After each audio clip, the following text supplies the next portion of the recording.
ہم شرمندہ نہیں ہیں. انسانوں کو کپڑوں پہ نہیں تولا جاتا.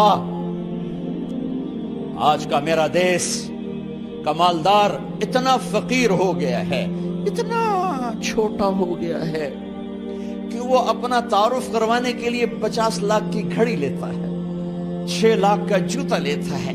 آج کی بیگم اتنی چھوٹی ہو گئی ہے کہ اپنے قد کو بڑا کرنے کے لیے وہ 10 لاکھ کا ہینڈ بیگ لیتی ہے کہ دیکھو میرا بیگ 10 لاکھ کا ہے. ارے میری بہن, تو 10 ٹکے کی بھی نہیں رہی اگر تو نے بیگ سے اپنے آپ کو بڑا بنایا. او میرے دوست, تو 2 ٹکے کا نہیں ہے اگر تو 10 لاکھ کے جوتے اور 50 لاکھ کی گھڑی سے اگر تو بڑا بننا چاہتا ہے. ارے اس دھوکے سے نکلو. برینڈڈ برینڈڈ برینڈڈ کہاں جا رہے ہو؟ جب تم اپنی ذات میں بے قیمت ہو تو رب ذوالجلال کی قسم تمہاری گھڑیاں, تمہارے بیگ, تمہاری گاڑیاں, تمہارے بنگلے تمہاری عزت کو بڑھا نہیں سکتے. ابا جان, آج ہم خوشی سے بلند ہیں کہ ہمارے باپ نے بددیانتی نہیں کی. گھر میں تشریف لائے, کہنے کہ فاطمہ کچھ پیسے ہیں, میرا انگور کھانے کو جی چاہ. بس فاطمہ رونے لگی. فرمایا امیر المومنین خزانہ تو بھرا پڑا ہے, 1 درہم کا بھی تیرا حق نہیں ہے کہ تو 1 درہم لے کے انگور خرید لے. تو تڑپ اٹھے, فاطمہ میں جہنم نہیں برداشت کر سکتا.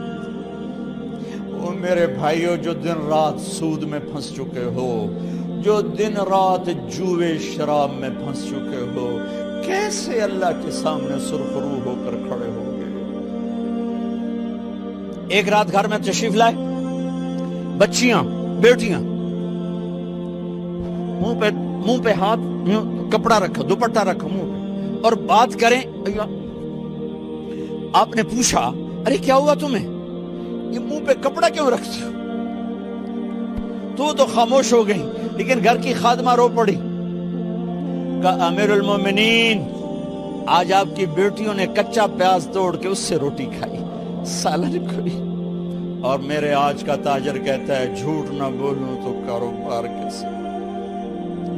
میرا افسر کہتا ہے رشوت نہ لوں تو گزارا کیسے کروں. تو عمر بن عبدالعزیز پھس پہ ہچکیوں کے ساتھ روئے کہ میری بچیوں, میں تمہیں بڑے اچھے کھانے کھلا سکتا ہوں پر میں جہنم کی آگ برداشت نہیں کر سکتا. بھائیو, اس بندے نے اپنے آپ کو ذبح کر دی, اللہ کو راضی کرنے کے لیے ذبح کر دی, اپنے ذات کو, اپنے جذبات کو, اپنے احساسات کو.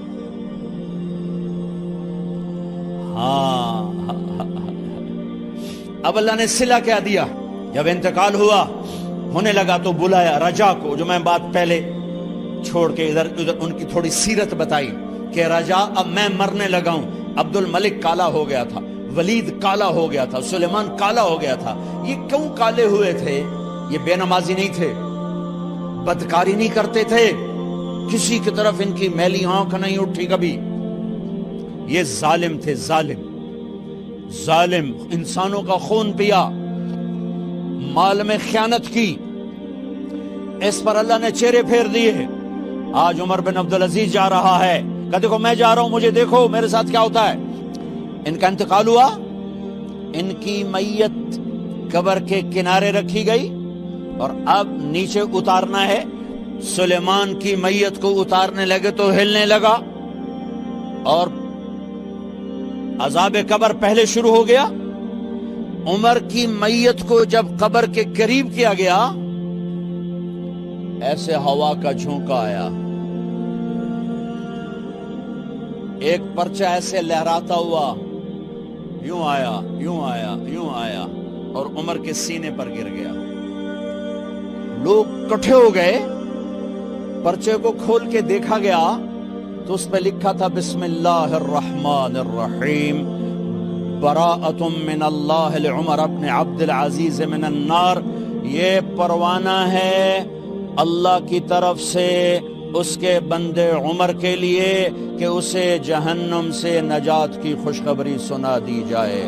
آہا, مرنا ہو تو یوں مرو, اللہ ایسی موت دے دے.